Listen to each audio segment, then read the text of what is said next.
طالما انت وخالي فوق راسي الله ما راح يضيع لي تعب ابدا. الله يرضى عليك، الله يرضى عليك. شو سمعت قال بدك تتجوز؟ مو هلا، بس حبيت احط خالي بالصورة.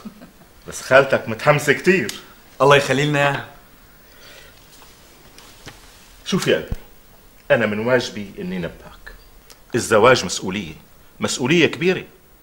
بعرف إنك رح تتزوج بعد ما تتوظف، وبعرف إنه مرتك رح تتوظف كمان، وإنه بحصك تسند جرة. بس المعيشة غالية يا ابني، غالية كتير.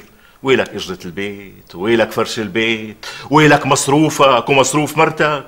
هذا غير الأكل والشرب، غير مصروف الأولاد إذا إجوا على بكير إن شاء الله.